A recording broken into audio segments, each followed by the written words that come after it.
तक तू अपने मद्दाई के साथ राह में है उससे जल्दी सुलह कर ले, कहीं ऐसा ना हो मद्दाई तुझे मुनसब के हवाले कर दे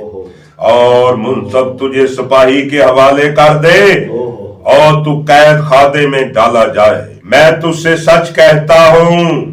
जब तक तू कौड़ी कौड़ी अदा ना करेगा वहां से हरगिज ना छूटेगा। तुम सुन चुके हो अगलों से कहा गया था जना न करना, अरे जना तो दूर की बात है, लेकिन मैं तुमसे ये कहता हूं कि जिस किसी ने बुरी ख्वाहिश से किसी औरत पर निगाह की वो अपने दिल में उसके साथ जना कर चुका। अगर तेरी दानी आंख तुझे ठोकर खिलाए उसे निकाल कर अपने पास से फेंक दे, अन्ना हो जा ताकि बाकी जिस्म तेरा जहन्नम चुपा जाए। क्योंकि तेरे लिए यही बेहतर है कि तेरे आसा में से तेरे जिस्म में से एक हिस्सा जाता रहे,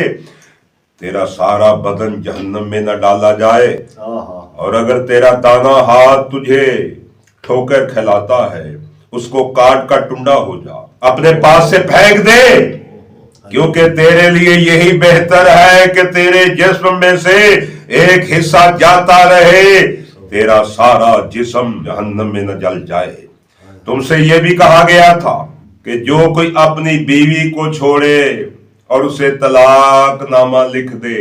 लेकिन मैं तुमसे ये कहता हूं कि जो अपनी बीवी को सिवाय हरामकारी के किसी और सबब से छोड़े तो उससे जना करता रहा है। कोई छोड़ी हुई से ब्याह करे तो जना करता है। फिर तुम सुन चुके हो अगलों से कहा गया झूठी कसम न खाना, बल्कि अपनी कसमों को खुदाबंद के लिए पूरा करना। लेकिन मैं तुमसे ये कहता हूं बिल्कुल कसम न खाना, ना तो आसमान की कसम खाना क्योंकि वो खुदा का तख्त है जहां खुदा बैठता है,